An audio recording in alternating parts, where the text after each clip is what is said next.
it looks like we're letting everyone in the room. They're all getting on. So excited about today's panel. Hi, everyone. It's so good to see you. We took a little break. July and part of August, everyone is just running around like their hair's on fire, as you know. And now everybody's homeschooling, so it's just one thing after another. And of course, you don't want to go outside without your mask, not because of the virus, because of the smoke. It's just a crazy world out there. But I am super excited. I just found out from Gustavo, this is our 8th panel, and this is probably one of my favorite. Our focus right now is listings, because there just aren't enough for everyone. And these houses that are getting 15, 20 or more offers, we need more housing. So what are we going to do, and how do we get more listings? And so I'm going to introduce our panel. And I love it when you have your camera on, because I love seeing everyone's face. If you don't, we understand. But put your camera on. Let's see you. All right. So to begin, our panel today is Anthony Cassel, Anian Tunney, Adrienne Krumins. Yep. And of course, Jason Mitchell. So Anthony, could you introduce yourself to us? Tell us a little bit about yourself. Go ahead. Sure. Hi, everybody. Anthony Cassel. I'm a realtor at Sothebys International, Golden Gate Sothebys International Realty. I grew up on the East Coast. Something a lot of people don't know about me is that right out of high school, I hit the road and went out to Alaska by myself and made my way from Alaska down to the Bay Area, and that's what eventually drew me to move out here at 23. Wow. What else would you like to know about me? I'm actually living in Sonoma now, but I've lived in the East Bay for a long time. I love the East Bay, and I'm still doing most of my business in the East Bay. I haven't really marketed that I'm selling real estate in Sonoma Valley, although I've gotten a few referrals already, which is nice. But yeah, I love being in the East Bay, and I really love our realtor community here in the East Bay. So a little credibility. Do you have some numbers? Do I have some numbers? Like, what is your average unit or production? Do you even keep track? Most megas don't even know. I don't know. I just find out towards the end of the year. I think approximately, I'm like, not including like the stuff I'm referring out or partnering with people on. I think in the East Bay, I'm like in the 20s or something like that. Nice. Yeah, somewhere like mid-20. I mean, I think I'm on target for East Bay business by myself, not including the other stuff, like 30 to 35 probably this year. Yeah. And what's your average sales price on your listings? I have to check that. I haven't checked that in a long time. All right. Well, I see them come through. You get some pretty choice listings. Thank you, Anthony. Thanks. Adrienne, you want to tell us about yourself and your business and something we wouldn't even know about you? Did you call on us? Yeah. Yes, I did. Yeah. Okay. Go ahead. Well, let's see. I have been selling real estate for, I think, 38 years. The whole time really with the Grubb company. And I'm a native Piedmonter, and so is my daughter, Adrienne.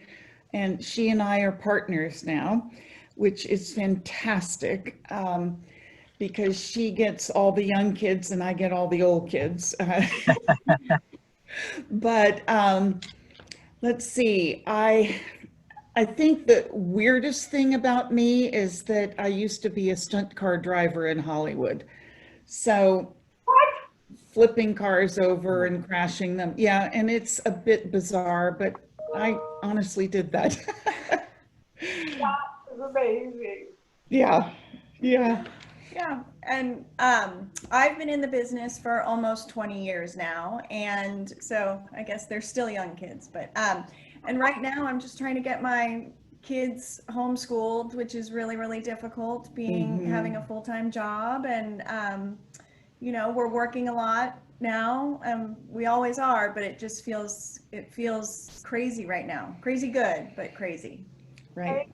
Crazy good. And Anya, I think I read about you. You've been one of the #1 agents in the East Bay for many years. That's what they say. I'm like Anthony. I don't really know specific stats, but, you know, we all work hard. Typical mega. And now, last but not least, Jason Mitchell, tell us about yourself. Yeah, thanks for having me. Jason Mitchell, I'm with Keller Williams, Oakland. I've been at this for about 5 years, I guess closing in on my 6th year. I'm a recovering architect. I did that for about 17 or 18 years. Best decision I made was doing a full transition out and being able to spend time with my family. I have a 4-year-old and a 2-year-old that are keeping me and my wife very much on our toes and engaged right now. Yeah, it's great. Super busy time. I like to think of myself still kind of transitioning and growing the listing side, so I definitely feel like I'm here to listen to the other agents on the panel and absorb. But yeah, that side of my business is definitely growing, and it is teaching me a lot. Yeah, let's see, what do people, if I had to share something that maybe not everybody knows about, I think my ideal scenario is kind of checking off grid for about 5 to 10 days on my bike with my camping gear and soaking in some hot springs without my cell phone working. That's where I'd like to be if I'm going to get my own time, but that's kind of few and far between with the activity level in my house. So yeah. I bet. Well, thank you guys. And again, thank you so much for taking your time. So I always like to start these conversations out because really the main thing is, what is the value you bring to sellers? What is your value proposition? And why would a seller choose you? Why don't we start with you, Anya? With me? Yeah. Oh, I'm sorry. Well, I think because we both have been in the business so long, I really think our depth of market knowledge is the biggest thing we bring to the conversation. We know a lot about real estate here, where the skeletons are buried and where they're not. And so I think that is probably the biggest thing. And we can advise, I mean, I think that's the biggest thing, market knowledge. Market knowledge. Love it. So Anthony, in the middle of your sip, what would you say is your value proposition and why would a seller choose you? I think my value proposition, along with market knowledge, I think that I bring a business approach. I've been a small business owner, multiple levels. I started investing in real estate. I did my first deal with a partner when I was 19, going on 20, Wow. And then I also had multiple small businesses through my 20.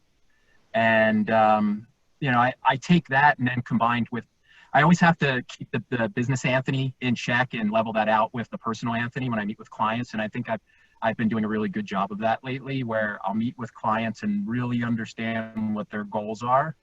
And sometimes, what I tell them isn't always what they want to hear, but I try to break it down just like when I'm analyzing a business, and try to put everything into perspective.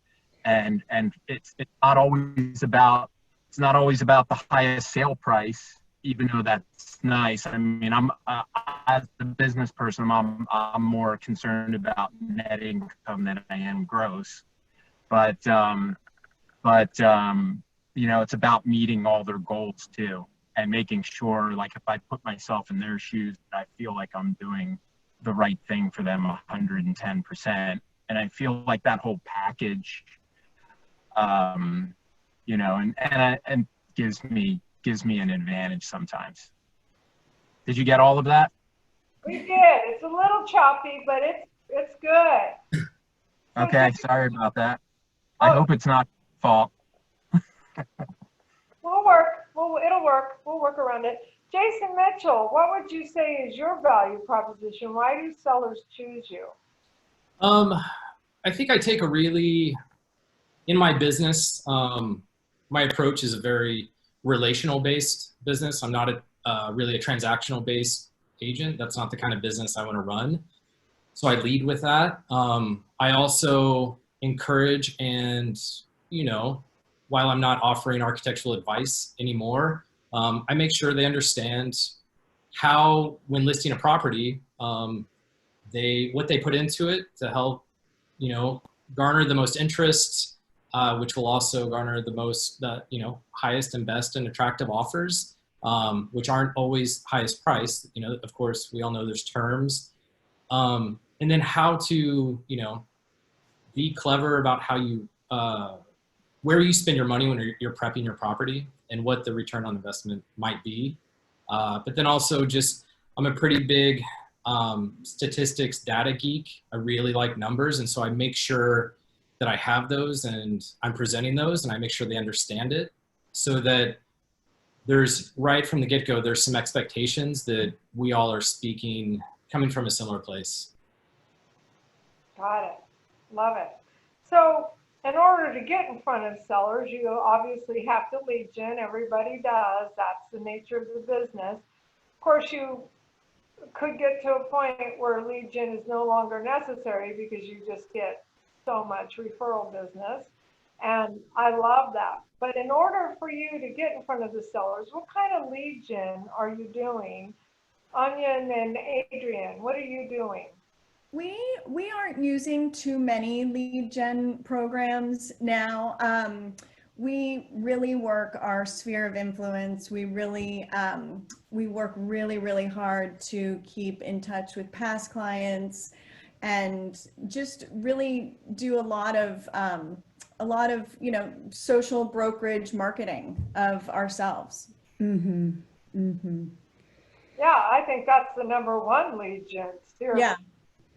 You know, and when everything was open before COVID, I mean, I think it's important to go to functions and go to, you know, baseball games or not baseball games, Yeah. but Just be part of the community. And we've done a really, especially with the schools around us and other different, you know, other different groups, we just do our hardest to really put ourselves out there and be part of and support our community and support our schools and just get ourselves out there. Because I think Jason said, and it's so true, the bottom line is this is a relationship business.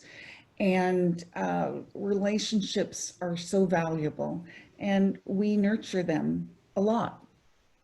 Excellent. Yeah. Anthony, what are you doing to get in front of sellers, to get an opportunity to get this face-to-face to speak to them? What are you doing? Mine is, I'm pretty similar with Anya and Adrienne, where for me, it's more sphere of influence at this point. When I first started doing residential brokerage, you know, I hustled a lot in a very short period of time, tried to do the best job I could. I didn't have a big network to start with because I didn't grow up here. And, but just by performing really well and, you know, I hustled. I went to Sothebys in 13. I would do open hand. I would send out personal letters to all the neighbors when I first started. And, you know, and then when I would engage, you know, just be hyper focused and engage with everybody that comes through the door. And that just I remember one of my first open houses was, and I tell this story a lot, so I'm sorry if people have heard this before, but from doing all those actions, I I want to say I got like 7 or 8 deals from my first open house at Sotheby's. And I'm sure some of the other people on here have gotten those same results, but for me, if I stayed with that pretty steady for the first couple years, and then between finding clients who I really bond with, and then doing things like a once a year party, or staying in touch once a quarter, or once every other quarter, and just having really honest, fruitful conversations with my past clients that I want to continue business with. Doing those things, or going out to dinner with all the clients that I really like, has just turned into a lot of referrals. I do still send letters before and after I list a home, and that's turned into a small percentage of additional listings. But really, it's working the sphere of influence, and for me as well. Love it. Great. Thank you. Jason, what kind of lead gen are you doing? I know you're a big farmer. Yeah. I want to say probably the just having kids, just keep popping kids out. No, I mean, a lot of business similar to what was just shared. It's you got to be out there in the community, showing your face, having the conversation, making sure people know what you do. Like, I'm not a hard salesperson. I'm a pretty soft sell person, but I don't really lead with like Jason Mitchell, real estate agent. I kind of let them come to me with it, but then I'll kind of give a little nibble of what I do. But then I make sure that I'm there and engaged with them. Playgrounds, a lot of business from the playgrounds, surprisingly enough. I do have a farm. I think it's crazy when I talk to agents, or whenever I'm mentoring younger agents, and I ask them about farming and they don't know what it is. And then at a minimum, you should be farming the neighborhood you live in. It's just a no-brainer. And that's where I would say probably 40% of my business comes from. And then, yeah, keeping in touch. I have a really pretty like regimented touch program to where I make sure I'm keeping in touch with them, following up with calls, making sure I know what's going on in their lives so I can check in and, say hello. Great, thank you. So just curious, I know a lot of people are starting to meet in person again. Are you guys meeting in person? Are you using Zoom? Are you Skype, WhatsApp, FaceTiming? What are you doing with your initial meetings? Are you mostly virtual, mostly in person? What are you doing in that way? And I'll start with Anthony. I'll start rotating you guys. Anthony, how are you meeting with clients and sellers especially? I like to keep Zoom meetings to a minimum. So I do more in person. I mean, everything for me has been in person, keeping distance, wearing masks, wearing gloves, and just having, once we walk through the house, the last one of the more recent listings I signed is a really grand Victorian in Berkeley I have coming on the market in the next week. And that was one where we walked through the house, we walked through the back ADU, and then we just talked outside at a safe distance. And I feel like that works really well, and that's my preferred way to do business. Yep. How about you, Anian and Adrienne? What are you doing to meet with clients? I think initially we meet with the sellers personally, and we wear masks. And then if we walk in the house and they're not wearing a mask, I ask them if they want us to still keep ours on. We're very aware of those protocols, but I would say initially we do in-person meetings, and then after that, a lot of text and telephone calls and that sort of thing. Yeah. Jason? Yeah, a lot of mine come from initial phone calls. I'm a really big efficiency of time. I don't want to waste their time or my time. So we'll usually take a phone call first, just so I can gather some information so that whenever we have that face-to-face meeting, I'm prepared and I have what it is that they may be curious about outside of what I typically bring. And then, yeah, masks, the listing appointments I've been on the past couple of weeks, masks, they've walked through, you know, with me, they're masked. But yeah, it seems like, you know, given the world we're in right now, I think some face-to-face interaction, if everybody feels safe with it, just really goes a long ways. And I feel comfortable. I'm not at like a person of risk, you know, within the demographics, even though that seems to be shifting. Yeah, just a responsible, socially distanced meeting. Love it. So along those lines, there's a lot of things happening. I mean, we have the pandemic, the social unrest, these impending elections, fires. I mean, and from my past experience, I'm like you, Anian. I've been in the business 36 years. So we've been through a few of these downturns and shifts. How are you talking to them about selling now? What kind of scripts are you using? What kind of language are you using with them versus waiting? And are you talking to them if they're saying, well, I want to wait till after the election or whatever? How are you able to really compel them to move forward if they should? Jason, I'll start with you and keep rotating. Yeah, first off, I always try and share that I'm in it, you know, with them, and I start by asking them a lot of questions about what their goals are. I mean, that's our job in a lot of ways. The foundation, similar to whenever I was practicing architecture, I want to hear them share with me what their goals are, what their timeframes are, so that I can cater and know how to speak to certain things that are currently going on in the world, what the market is, because I think, you know, the market is month to month, week to week, day to day on some of these like some of, you know, the micro markets that we have in the Bay Area. And then it always just comes back to what their goals are, and asking them really critical questions so that I can understand expectations and help set expectations with them. And then honestly, just keeping them informed as to what the market is doing. Because the condo market is very different than single family.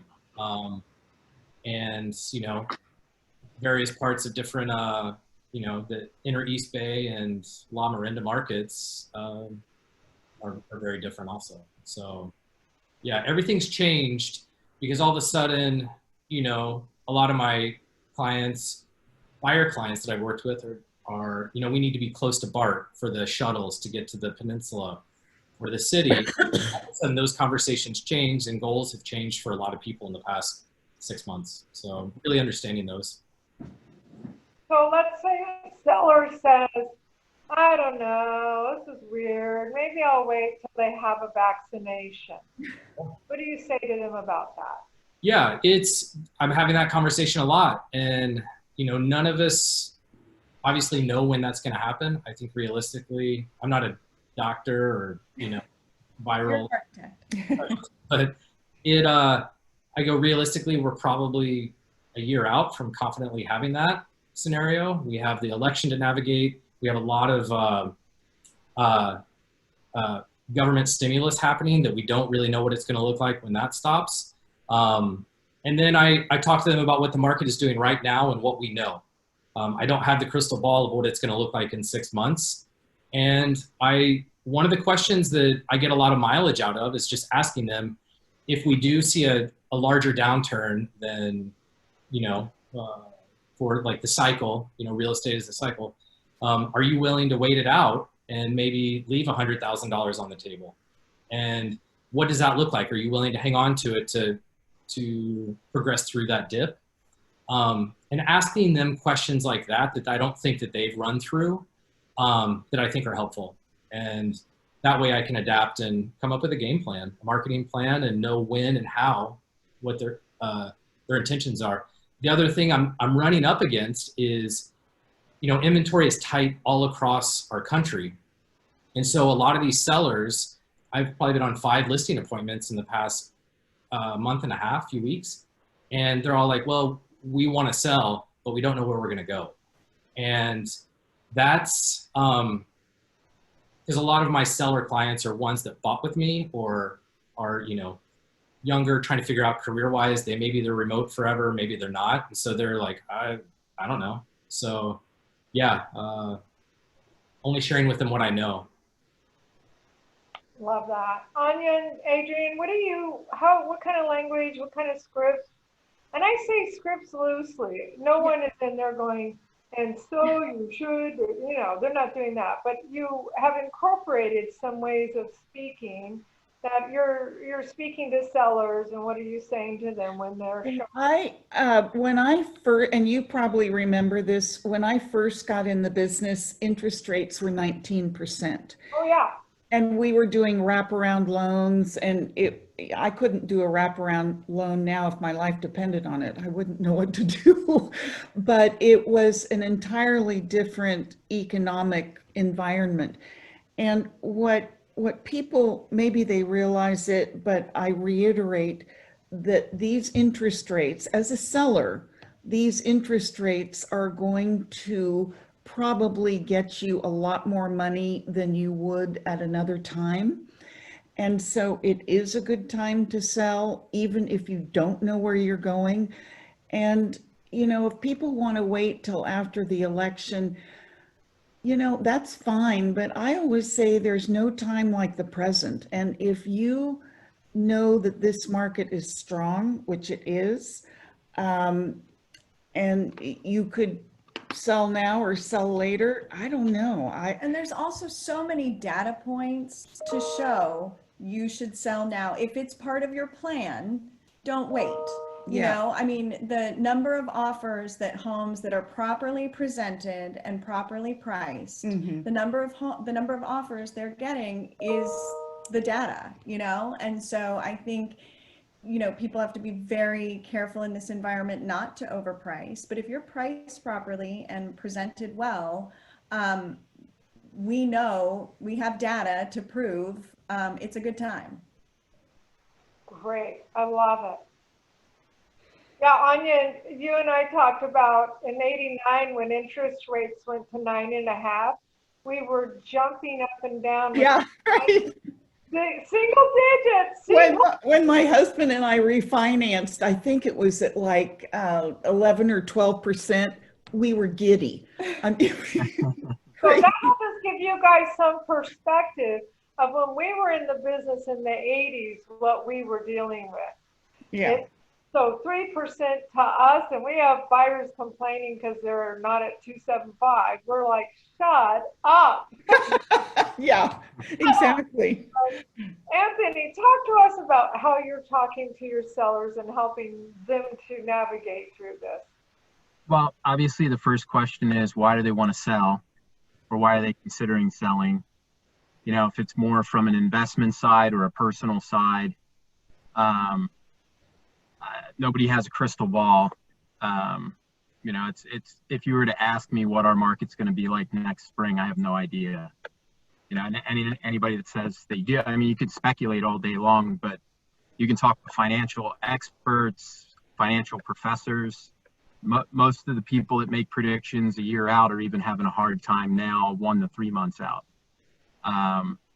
So if somebody, I do like Anian's point about interest rates. Right now, interest rates are so low. How much lower are they going to go? Nobody knows. And as interest rates go up, if they go up a little too fast, that's obviously going to shock the market. And it comes down to what people can afford to pay, because most people are over leveraged. To be honest, most buyers are over leveraging, and they're maxing out what they can based on that 2.5% to 3.5% interest rate. So it really comes down to what people can pay per month when they're doing that, is a big point. So if interest rates start going up, they can only afford X per month unless their income goes up. then the price goes down of what they can pay you for your house. Mm. So I do like that point very much. But I pretty much, it really comes down to what the seller's ultimate goals are. If they have a situation where it makes sense for them to sell in the next 12 to 24 months, I would consider selling now. Even if they have to go to a rental, or go to, if they need to buy another place, definitely trading out in the same market's not a bad idea. Timing the market for a residence is really hard. You can be a lot more speculative when you're doing investments and you're diversifying and spreading the risk around. But I agree that there's no better time than now for a residence. Yeah. And I'd like to share something that Anya and I have been through probably 4 major market shifts, some little adjustments in there, but 4 major ones. Did you get a lot of warning, Anya, before these market shifts, or do they shift almost overnight, all of a sudden? I love this one. In 1989, I worked for a builder, and we were selling, 10, 11 homes a month. Mm. At the end of 89, I believe it was 89, they invaded Kuwait. And that next year, we averaged 2 sales a month. It was overnight. Every time there's been a shift either going up or down, it happened so quickly, you didn't see it coming. And it's going to happen that way here. It will go from a seller's market to a buyer's market, and you won't even see it coming. So, when you can tell your sellers it's good now and you get no warning, you're not going to get 90-day warning, you better get your house sold. No, it's about to shift. It doesn't work that way. So make sure they understand it can happen and don't be caught blindsided. All right. So the next question I have for you is, and a lot of people this isn't as big of an issue as it was, but how are you getting your listings in front of buyers? How are you letting people know, other than the MLS and then the 1,000 different agents setting up appointments? And are you noticing a lot of short showing spans because you have so many people lined up? But how are you getting that, your listings in front of the public? I will say, just from personal experience, we have, I'd say, quite a few listings and also big rental listings. And I'm experiencing buyers calling me directly because they pick up the information on Zillow or, was a Redfin. Yeah. And All the so different platforms. I'm experiencing a lot of direct contact as opposed to agents contacting me with their buyers.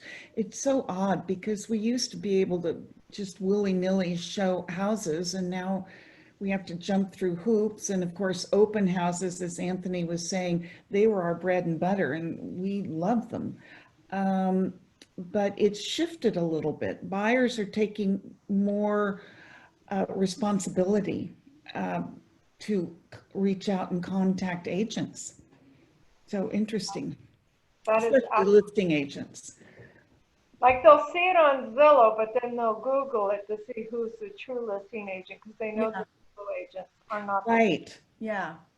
Right. It's, and there's so much you have to do to show a home these days that you don't necessarily want to do it for nothing, I mean, not nothing, but you just want to, we have to be so careful these days, and, you just want to make sure that, but yeah, a lot of people have been contacting us directly.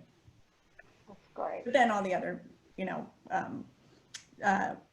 virtual open houses, all that stuff, but, I don't know, getting it out there as much as possible. Are you doing virtual open houses and virtual tours for brokers and all of that? It's, I'm kind of uncomfortable. I'm not very good at it, but working on it. Yeah. Well, I don't do it. But what we've taken to is this Matterport. Yeah, no, we get it. I mean, we get it in front of everybody, right? It's just, but it's the virtual. I would love to hear what other people think are doing virtual open houses, because it's not the most comfortable or natural thing. No. No. Some people get it right and some people don't. You're like, oh, stop. Stop. Don't do this to yourself. Yeah. Anthony, what are you doing to get your listings exposed out there in the marketplace? I think I don't do any virtual open houses. I haven't done a single one.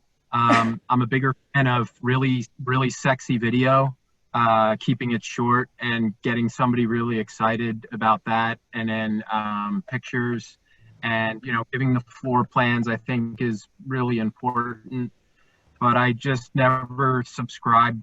I don't think I would do a good I don't think I would do my clients justice by doing a virtual open house personally.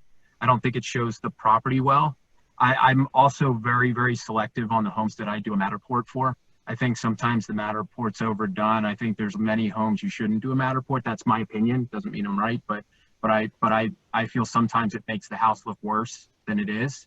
Because at the end of the day, the only people I've seen buy properties without going to see them in person have been investors from out of town. And I'm sure there is a very small percentage of people that buy a home.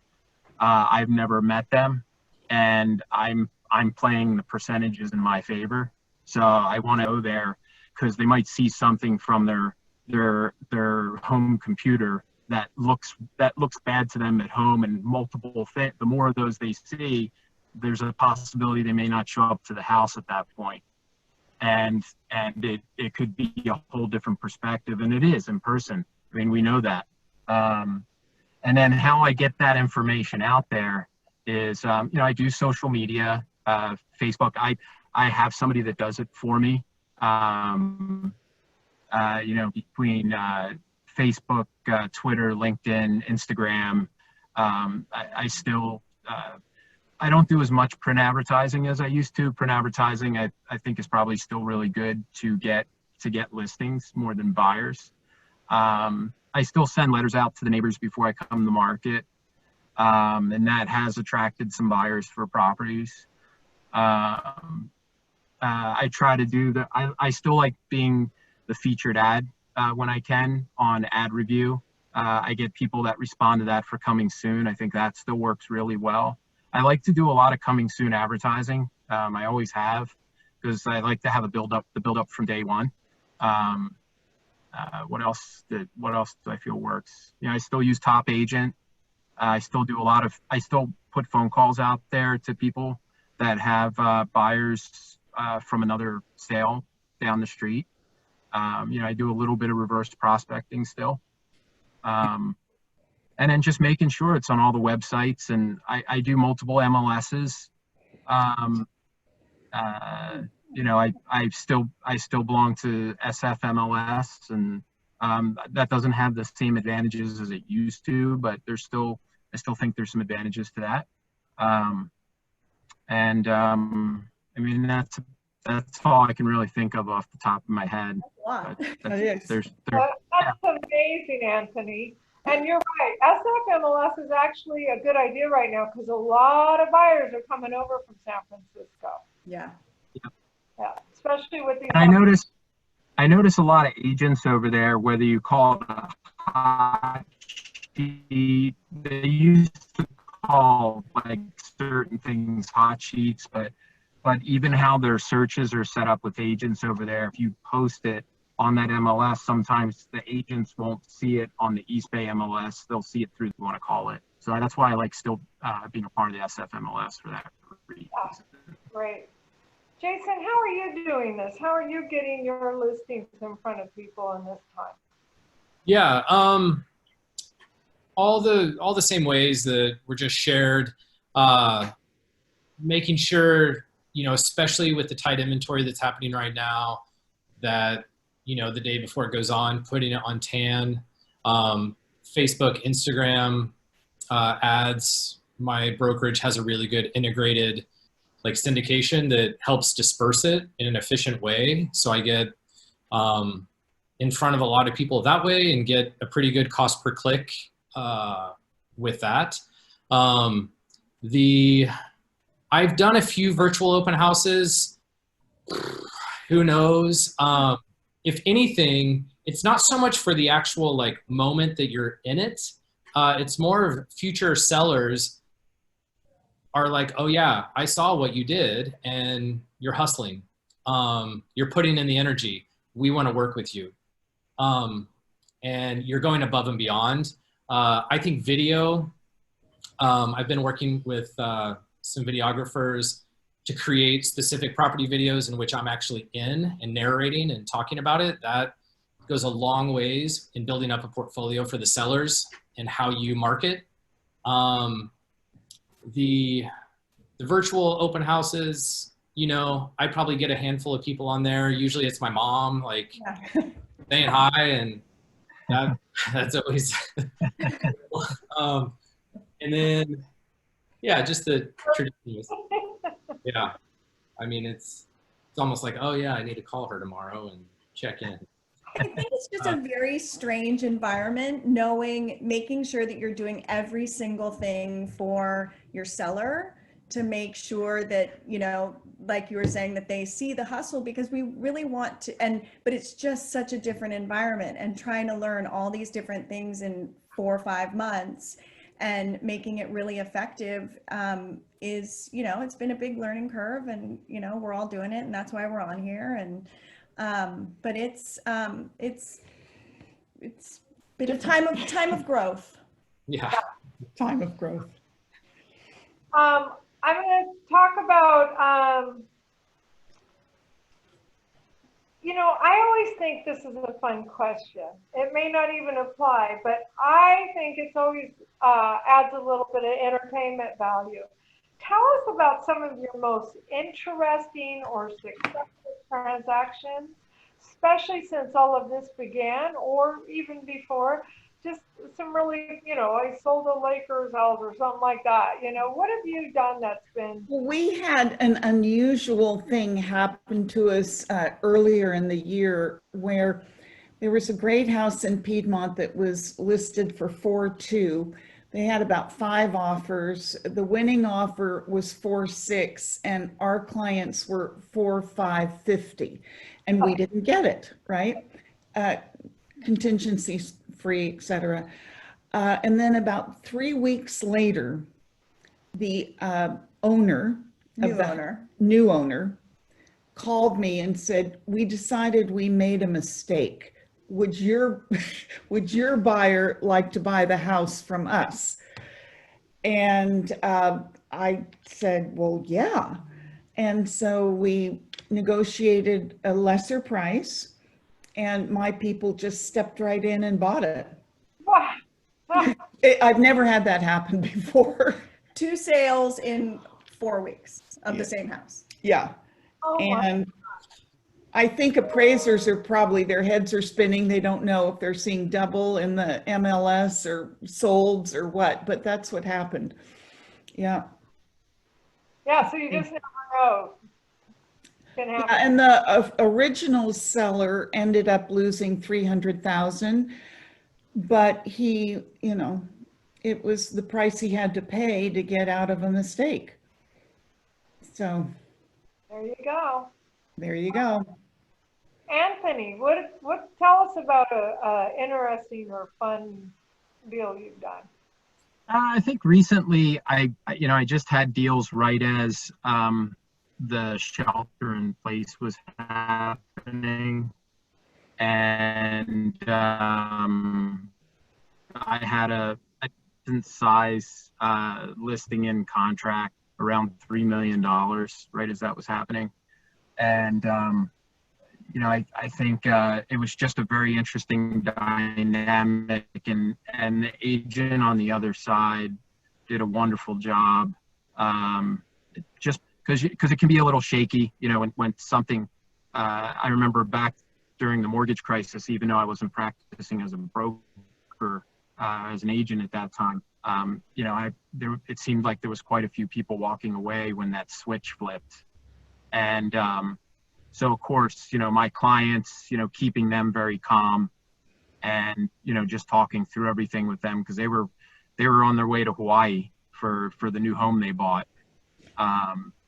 And this all happened like right at the moment where people didn't know really what was going on. It was right as shelter in place first happened, which was actually a pretty good time, at least right now, to buy a property, because a lot of the prices shot up so much since then. But I think that was just a whole strange dynamic, that you just one step at a time, one foot in front of the other. Just try to put it in the perspective as best you can, and don't panic. And that's a big thing in real estate. When you're the agent, don't panic. And I'm not perfect at this, but trying to keep your personal emotions, you know, in check, no matter how crazy things go. I mean, that's a big deal. That is a very big deal. It takes a true professional at times.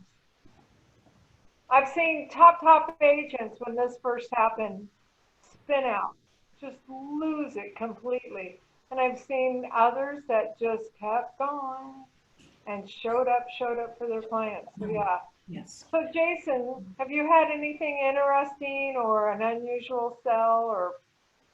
I mean, I don't know what they're talking about. This industry is so straightforward. No, I mean, that's the beauty of this profession.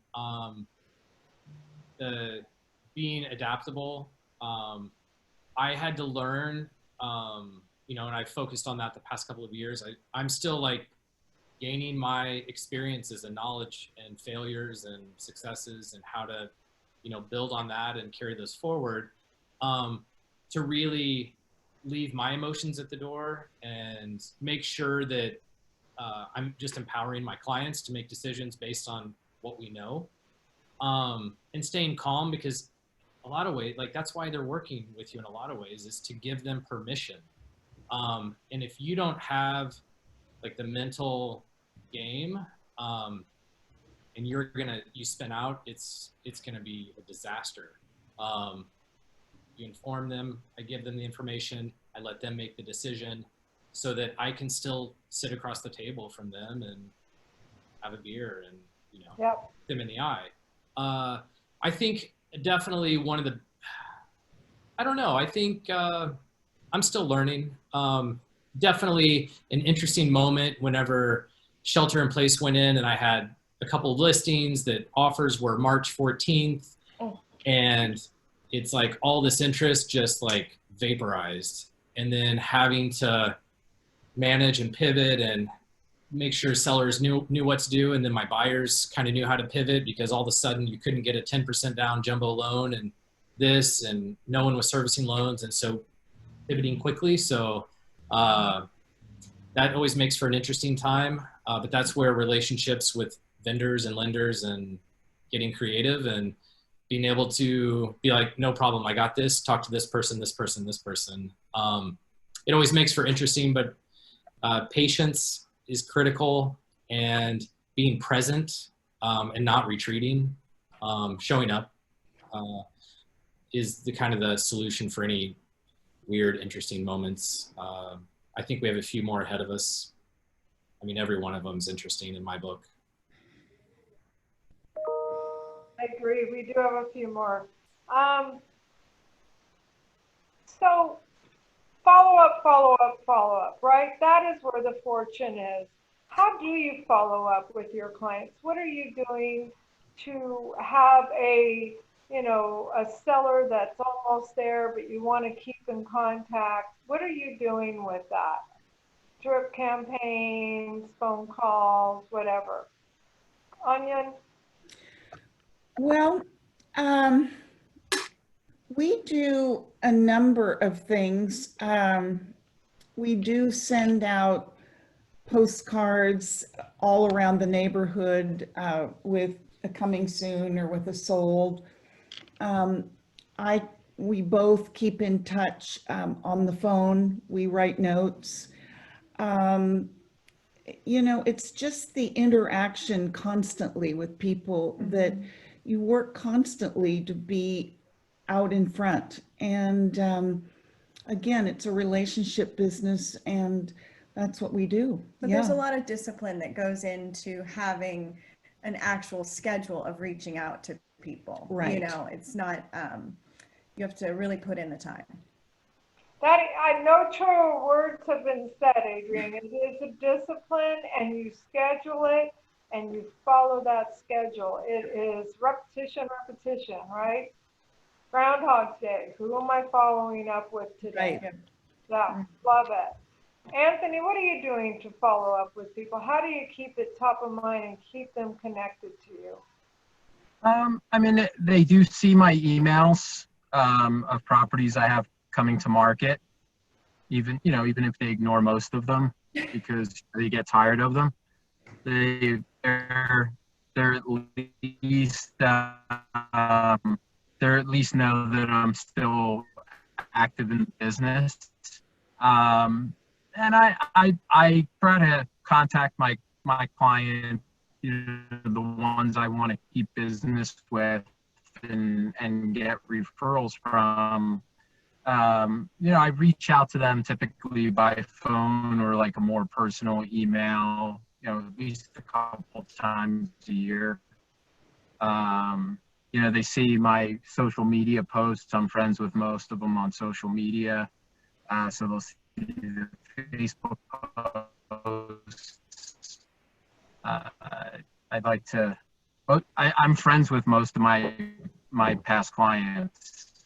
So it's not really hard for me to stay in touch, even if it's a quick phone call just to catch up or have drinks or a meal. And I was for a while and I did one last year at Creative Growth in Oakland. I did an annual party. So for me, that's worked pretty well. Love that. Did we get that? Yeah, go ahead. Did you get all of that, or did I have more technical problems? No, you were a little gurgly, but I think we got it all. You're scuba diving right now. Okay, sorry about that. I'll try to come back up in a minute. Yeah, Jason Mitchell, what are you doing for follow-up? How do you manage people who are not quite ready, but you want to keep them informed? Yeah, I mean, they're in my CRM. They're going to hear from me at a minimum once a month via my newsletter. Definitely going to hear from me quarterly with a individual market report on their property. It's because I haven't been at it too long, but I think it just made sense that if you're not going to be present for them, another agent will be. And I want to be the one that sells their house. And, I'm finally I'm starting to enter that cycle to where, each year I get more and more of my past buyers that I had whenever I first started reaching out and being like, hey, it's time for us to sell. We're ready to upgrade. And I want to make sure I'm the one they call. So yeah, especially, when I started, first time buyers throwing everything they had, scraping together every penny they had to put an offer against 20 other offers to buy this house. And, they get every month they get this is what sold in your neighborhood. And they're all of a sudden they're like, oh, 6 months later, like, oh, wow, it appreciated like that and like that. And just giving them top of mind, showing up, definitely phone calls, handwritten letters. But yeah, the basics, that's the thing. It's like, can be a very straightforward profession if you're willing to be disciplined and put the work in. So the last few minutes we have, my final question is, so here's our agent community. We've had between 35 and 40 people on, and what would you say, what final words, or what is something that you can leave these wonderful people that have joined us? What would you want them to know? What would you say to them? Anian, Adrienne, you guys can start. What words of wisdom? Well, I would say, I've been doing it as long as you have. It is a wonderful profession. Just because you get to meet new people and interact with people every day. And some people think we get paid a lot of money for not doing anything or very little, and that is surely not the case. But I would say if you are a disciplined person in the first place, keep the rhythm of the day going, get up at the same time, go to the office or go to your desk, and just keep up the discipline, and it will reap rewards for you. But it is a wonderful business to be in. Yeah, I agree. Adrienne, what would you say? Yeah, I mean, it's, let's see, I think it's really just for somebody that, I don't know, it's, being part of a community, it's really part, you really can bring so much to the table if it's both being a business person and being, I mean, not really a therapist, but Yes, you really get to know your clients in a way. You can see the most successful people that are selling their home go sideways, and they wouldn't do that in their normal business. It's a really personal thing, and you're dealing with people in transitions in their lives, right? Either they're downsizing or they've had a baby and they need a bigger house. So all the things that all the reasons that they're moving is for real, personal reasons.